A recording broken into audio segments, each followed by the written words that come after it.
The Borg-Warner Trophy, standing at 5'4", weighing 110 pounds, pure sterling silver, is an icon of the Indianapolis Motor Speedway. This is the symbol of victory for the world's largest single-day sporting event and is presented to the champion of the Indianapolis 500. In 1936, Louis Meyer won his third Indianapolis 500 and became the first driver presented the Borg-Warner Trophy. Flag is ready, and he's over 2 miles per hour.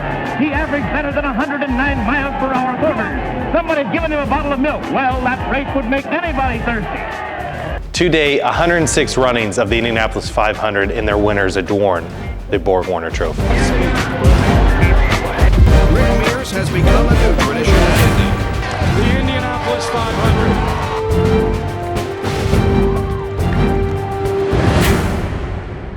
While every winner becomes a part of the trophy, they do not receive it for their win, yet they receive a baby Borg.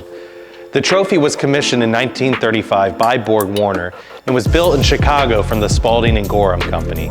The trophy's Art Deco styling was popular in the mid-30s when it was constructed. It features what now we know as iconic features such as the flagman on top, the vintage running cars on the dome here, and then the wings on the side.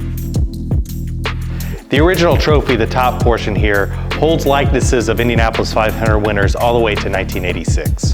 The following year, a base was added, which now includes enough spots to hold winning Indianapolis 500 drivers' likenesses to the 2034 race. Though the drivers' likenesses are in sterling silver, there is one 24-karat gold likeness on this trophy. That is Tony Holman, who purchased the track in 1945 and whose family owned the track until 2019. The IMS Museum permanently displays the trophy, so it's upon our collection staff to care, polish, and maintain this trophy, as well as our other diverse collection items. Our two biggest factors of tarnish for the Borg-Warner Trophy are touch and humidity.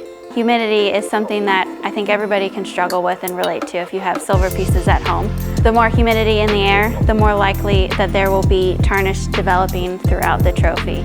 We do our best to keep the Borg-Warner Trophy in a temperature and humidity controlled environment.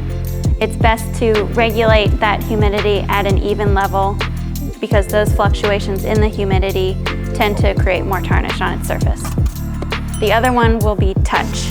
The way that we mitigate touch is we limit the people who are allowed to touch the trophy.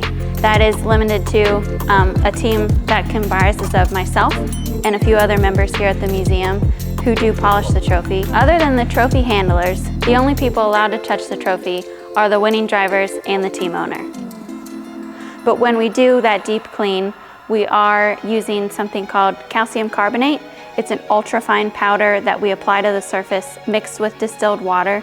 It's something that's very non-abrasive, very safe for the silver. So we'll apply that with a cotton round, polish it, and then as the water evaporates and it dries back up, it turns back into that powdery state, and we can either blow that off with an air compressor or we can brush it off with a fine brush that won't affect the surface.